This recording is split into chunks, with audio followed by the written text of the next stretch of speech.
प्रासंगिक दृश्यों का सहारा लिया गया है। दर्शक ये ध्यान रखें।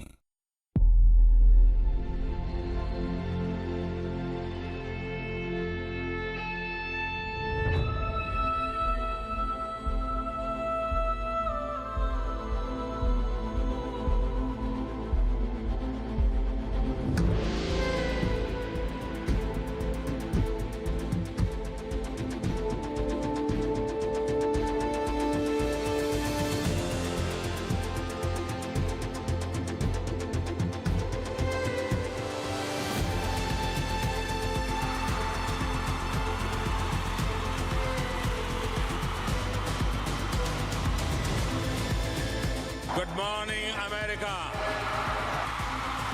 Bonjour. Sani Bonani. Konnichiwa. Ayong Haseo. Yorabun. Bharat माता की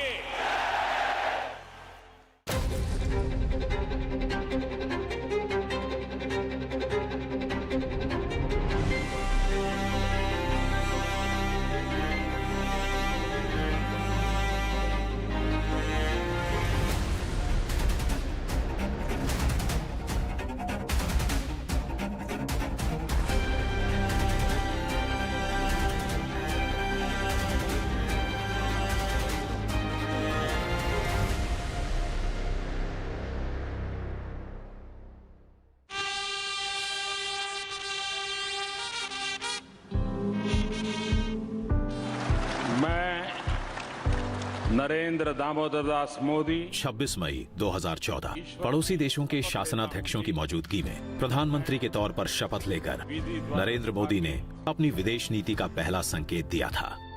जल्द ही जब उनके पहले विदेश दौरे की घोषणा हुई तो संकेत और साफ हो गया।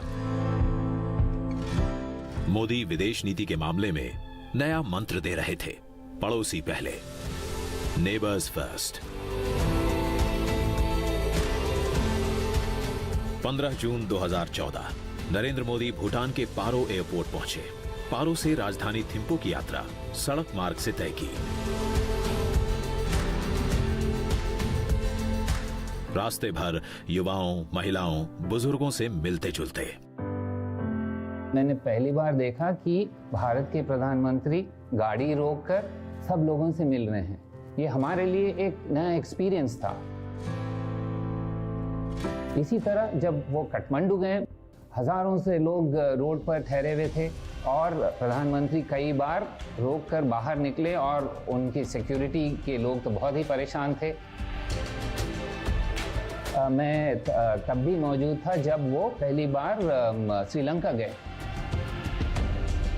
तकरीबन 28 साल से कोई प्रधानमंत्री श्रीलंका गए नहीं थे, और वो भी जाफना। अगेन रिस्क टेकिंग, जहां पर मुश्किलें होती हैं वहां पर भी लीडर्स जाते हैं। डिस्प्ले ऑफ लीडरशिप का एक नया एग्जाम्पल दिखाया गया है। 25 दिसंबर 2015 को भारत ही नहीं, दुनिया भी ये देखकर अवाक रह गई। रूस के बाद अफगानिस्तान होते हुए सीधे भारत लौटने की जगह मोदी लाहौर के हवाई अड्डे पर जा पहुंचे। संबंधों को सुधारने के लिए खतरे उठाने की ये इंतहा थी।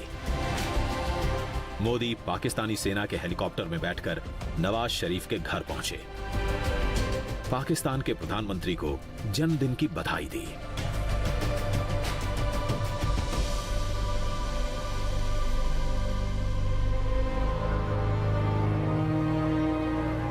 लेकिन पाकिस्तान अपनी हरकतों से बाज नहीं आया। उरी के बाद पुलवामा की घटना को अंजाम दिया। मोदी ने सर्जिकल स्ट्राइक से आगे जाकर एयर स्ट्राइक का रास्ता अख्तियार किया।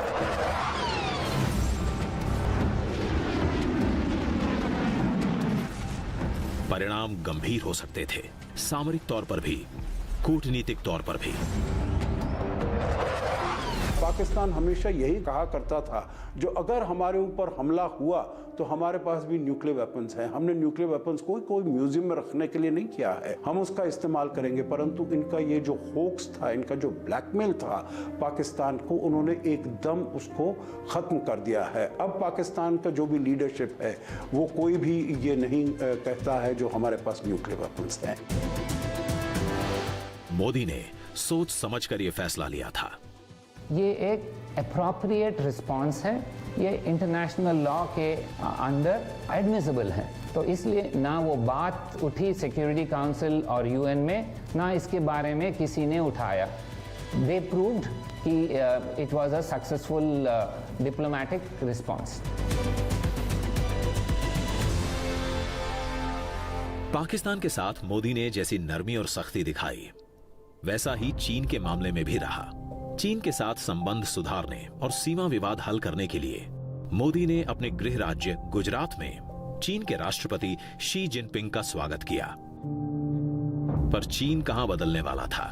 डोकलाम से लेकर लद्दाख तक भारत के मिजाज को परखने की कोशिश की, सीमा पर तनाव पैदा कर, घुसपैठ की कोशिश कर।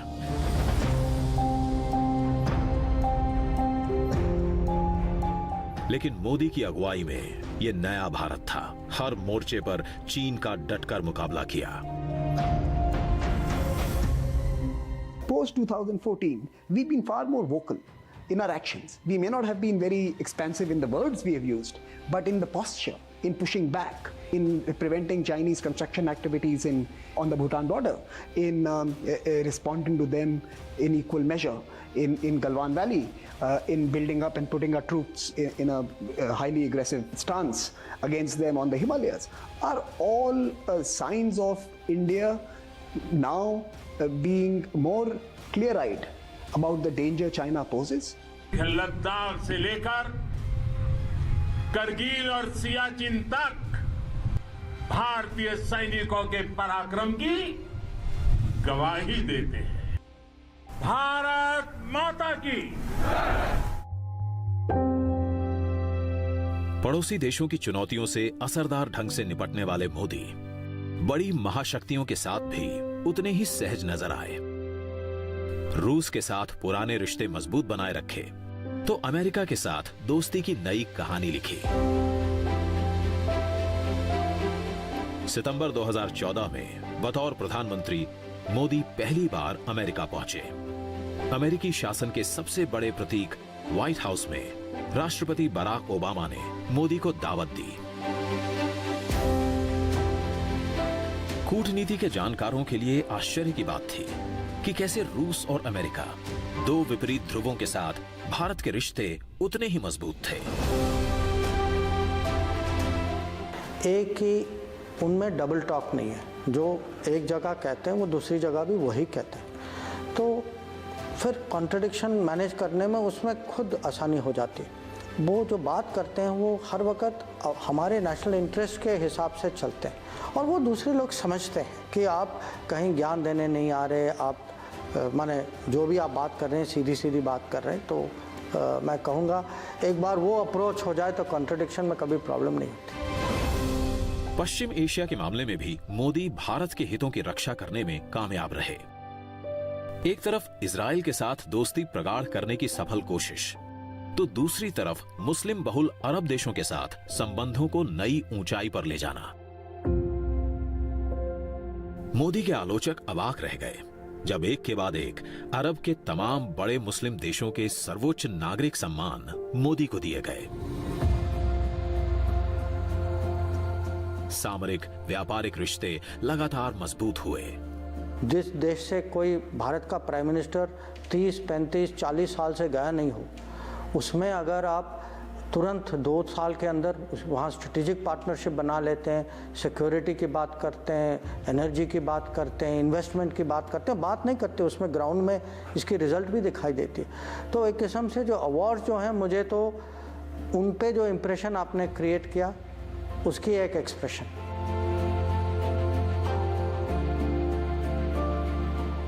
भारत की सामरिक आर्थिक जरूरतों के हिसाब से द्विपक्षीय संबंध मजबूत करने में लगे मोदी अंतर्राष्ट्रीय मंचों पर भी कई प्रमुख मुद्दों पर अगुवाई लेते दिखे।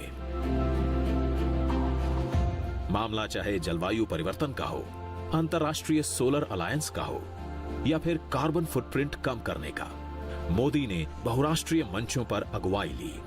Will be pleased to host this initiative at the premises of our National Institute of Solar Energy. ये नया भारत था जो अंतर्राष्ट्रीय मंचों पर नई पहल का विरोध करने वाला नहीं, उसको आगे बढ़कर ले जाने वाला था। 2014 में ब्रिस्बेन गए थे हम। श्री नरेंद्र मोदी ने खुद एक प्रस्ताव दिया था करप्शन पर, जो फिर G20 का प्रस्ताव बन गया।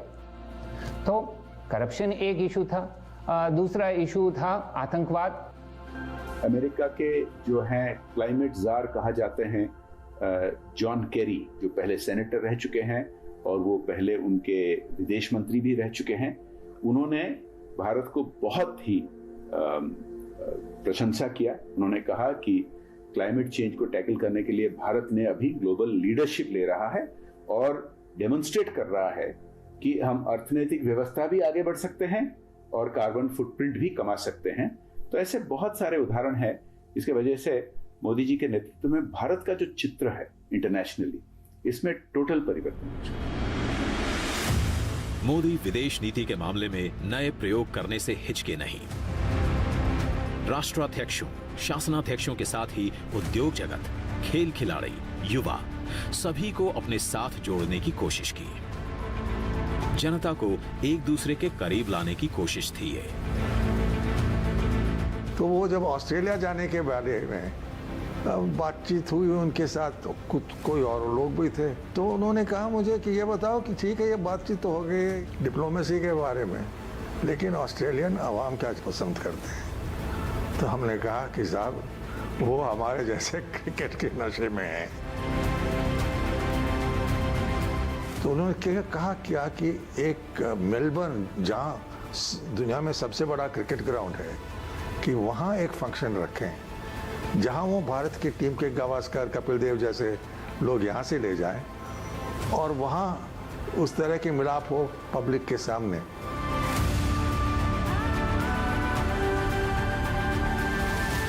उससे मुझे ये समझ आया कि ये पब्लिक क्या सोचेगी, चाहे वो देश में हो या विदेश में हो, इस पर बहुत दिलचस्पी लेते हैं। कूटनीति को सिर्फ दो देशों की औपचारिक बातचीत तक सीमित नहीं किया, वो भी महज 2-4 बैठकों तक। मोदी के विदेश दौरे में बैठकों, मुलाकातों की तादाद बढ़ी। हमारी जो स्पीड या पेस जो थी ना, वो थी 5, 6, 7, 8 मीटिंग की, ज़्यादा से ज़्यादा। अब वहाँ से जब हम गए 10, 12, 15 मीटिंग एक दिन में, तो आप ही समझिए कि एक किस्म से आप T20 के स्पीड में टेस्ट मैच खेल रहे हैं।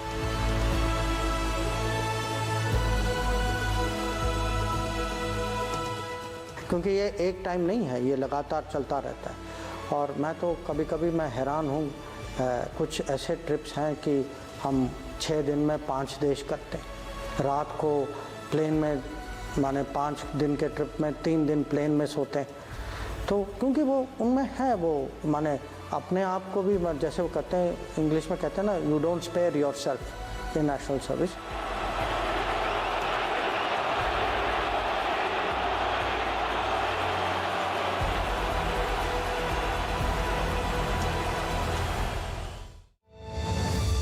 मोदी अंतर्राष्ट्रीय मंच पर तेजी से अपनी जगह मजबूत कर रहे थे, वैश्विक लोकप्रियता बटोर रहे थे। लेकिन सबके मन में सवाल ये कि आखिर जो व्यक्ति पीएम बनने से पहले कभी केंद्र में मंत्री तक ना रहा हो, अंतर्राष्ट्रीय मामलों की इतनी गहरी समझ कैसे रखता है, इतना सफल कैसे है। उन्होंने एक बार मुझे कहा, मैं अमेरिका घूम चुका हूं, पर मैंने ग्रेहाउंड बस में किया है, हम लोग प्लेन या रेलगाड़ी में करते थे। तो बहुत उनकी ट्रैवल्स आप देखिए, और जगह जगह गए। कहीं वो कभी अब साउथ अमेरिका की बात करते हैं तो उसकी वो कहते हैं हाँ, जब मैं उस साल जब मैं गया था। तो एक तो उनको बहुत जीवन का एक्सपीरियंस, और दूसरा जो आप कह रहे हैं, क्योंकि वो पहले सरकार में नहीं थे, तो एक किस्म से फ्रेश थिंकिंग है। तो वो एक्सपीरियंस और ये फ्रेश थिंकिंग को अगर आप साथ जोड़ें तो मुझे लगता है कि आज की जो विदेश नीति जो है आप समझ पाएंगे। मोदी के विदेश दौरे सिर्फ भारत को अंतर्राष्ट्रीय कूटनीति के मंच पर ऊंचा उठाने के लिए नहीं थे। मोदी ने विदेश प्रवास के दौरान अप्रवासी भारतीयों के आत्मविश्वास को बढ़ाया। मैंने कहा जिसको हिंदुस्तान वापस आना है जल्दी आइए, देर मत कीजिए। तब मुझे पता नहीं था कि ये दायित्व तो मेरे जिम्मे आने वाला है, लेकिन अब यहां रहने वाला हर व्यक्ति कितने ही सालों से अमेरिका में बसा हो, अब उसको भी लगने लगा है एक पैर तो हिंदुस्तान में रखना ही चाहिए। में एक साधारणतः वर्कर क्लास है, कंस्ट्रक्शन में है और कई जगह काम करने वाले लोग हैं। अमेरिका में या कई सारे वेस्टर्न कंट्रीज में आईटी में जाने वाले लोग हैं। उसके पहले कई सारे डॉक्टर्स भी है, कई सारे देशों में अपने नर्सेज भी जाती है।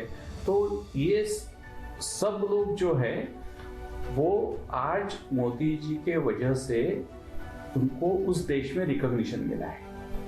वहाँ के देश के लोगों को भी ऐसा लग रहा है कि ये एक ऐसा फोर्स है कि जिनका या ऐसी एक ताकत है कि जिनकी हमने पहचान करनी चाहिए। कौन भारतीय होगा जिसको इस बात का गर्व न हो कि आज ब्रिटिश पार्लियामेंट के सामने महात्मा गांधी खड़े हो? इससे बड़ा गर्व क्या होगा?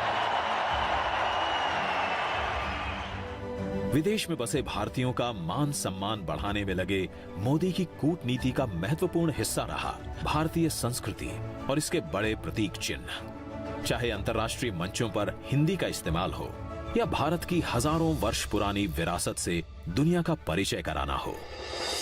पीएम के तौर पर संयुक्त राष्ट्र की पहली ही बैठक में शामिल होते हुए मोदी ने इसकी शुरुआत की। 21 जून को अंतर्राष्ट्रीय योग दिवस के तौर पर पूरी दुनिया में मनाने का प्रस्ताव रखा। योग हमारी पुरातन पारंपरिक अमूल्य देन है। आइए हम एक अंतर्राष्ट्रीय योग दिवस को आरंभ करने की दिशा में कार्य करें। रिकॉर्ड समय में मोदी का यह प्रस्ताव मान लिया गया। पूरी दुनिया में योग को औपचारिक मान्यता मिल गई। दुनिया जो है भारत को जानना चाहती है। दुनिया समझती है कि हमारी एक पर्सनालिटी है, हमारी एक कल्चर है, ट्रेडिशन है, सिविलाइजेशन है। तो भारत का प्राइम मिनिस्टर जो है उसको वर्ल्ड स्टेज में अगर ये एक्सप्रेस ना करें तो फिर बात नहीं बनती हम। तो मैं कहूँगा जो भाषा से ज़्यादा वो टोटल पैकेज जो है, जिस तरीके से वो अपने आप को कैरी करते हैं, जैसे वो दुनिया के ग्लोबल एजेंडा पे उनका प्रभाव होता है। जैसे आपने देखा पेरिस में क्या हुआ। आपत्ति को अवसर में बदलना प्रधानमंत्री मोदी को भली भांति आता है। मोदी को यह मौका कोविड के विश्वव्यापी प्रकोप ने दिया। भारत को इस संकट से निकालने में लगे मोदी ने वैश्विक मंच पर भारत की वसुधैव कुटुंबकम की सोच को व्यावहारिक तौर पर पूरी ताकत से सामने रखा। चाहे दुनिया के ज्यादातर देशों को दवा की सप्लाई करनी हो या वेंटिलेटर्स की या फिर टीके की, मोदी ने भारत के दरवाजे सबके लिए खोल दिए। वैक्सीन मैत्री मिशन के तहत दुनिया के तमाम देशों को कोविड से बचाव करने वाले टीकों की सप्लाई की। We know that it will be a long time before the entire humanity can be vaccinated. And so, we will continue to share our experiences, our expertise, and also our resources with the entire humanity in the fight against the pandemic. प्रतिदिन हम जितने टीका लगाते हैं, बहुत सारे देश हैं जो उनका टोटल टीकाकरण उतना ना हो। इसकी वजह से एक भारत की भी चित्र बदलने लगी है। और जो हमने मदद किया अन्य देशों को, ये सुन के बहुत लोग आश्चर्य होते हैं कि हम 80 से 90 देशों को हमने मदद किया। या तो उनको दवाई भेजा या पीपीई किट भेजा या रिलीफ मटेरियल भेजा या टीका वैक्सीन हमने भेजे।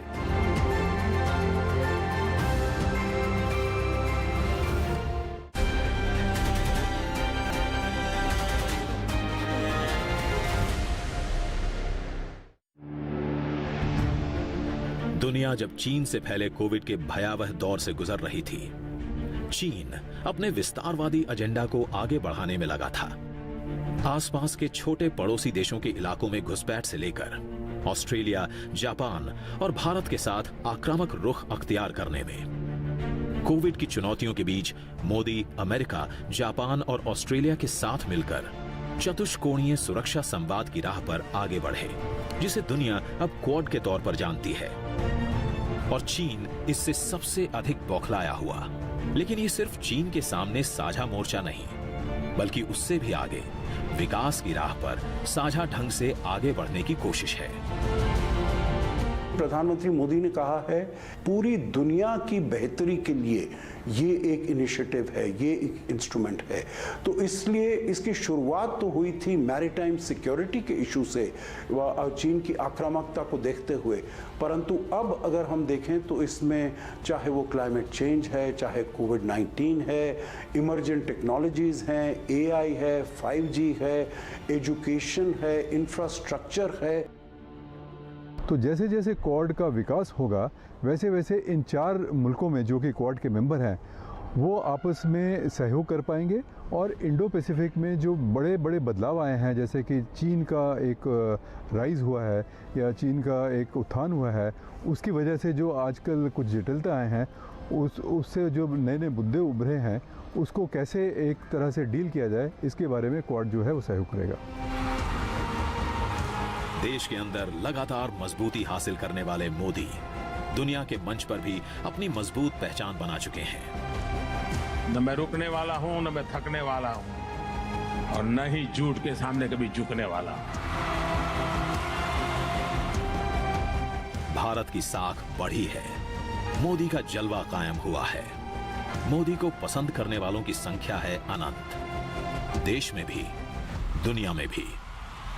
मैं पहली बार 1977 में मैंने फॉरेन सर्विस ज्वाइन की थी, तो मुझे करीब 45 साल हो गए इसमें। मैं कहूँगा बहुत फ़र्क आया है, क्रेडिबिलिटी की फ़र्क है, स्टैंडिंग की फ़र्क है, कल्चर की फ़र्क है। आजकल हमारे बारे में कहा जाता है कि हम फर्स्ट रिस्पॉन्डर हैं। विश्व गुरु बनने के लिए जो भारत का एक भूमिका था सदियों से पहले, और ये कॉलोनियल टाइम्स में इसको हम भूल गए थे, इसको कैसे हम रीडिस्कवर करें, इसको मोदी जी ने बहुत अच्छी तरह से कम्युनिकेट कर चुके हैं। अनिकेत, अविरल, अजीत, अडिग या फिर 125 करोड़ से अधिक आबादी वाले राष्ट्र का प्रतिनिधि, जिसकी देश दुनिया में सिद्धियां हैं अनंत। मोदी को विश्व समुदाय अलग अलग रूप में पहचानता है, लेकिन खुद मोदी 125 करोड़ देशवासी ये इतिहास की अमर कथा है। उन 125 करोड़ देशवासियों में एक मोदी होगा, उससे ज्यादा कुछ नहीं हो। ऐसी ही मोदी की पहचान हो, वो 125 करोड़ में खो गया हो, 125 करोड़ में लिप्त हो गया हो, इतिहास के किसी पन्ने पर नजर ना आता हो। अगर ऐसी जिंदगी जी करके जाऊं, अपने आप को पूरी तरह खपा दूं, आहुत कर दूं, तो उससे बड़ा जीवन का आनंद क्या होगा? यही खुशी होगी।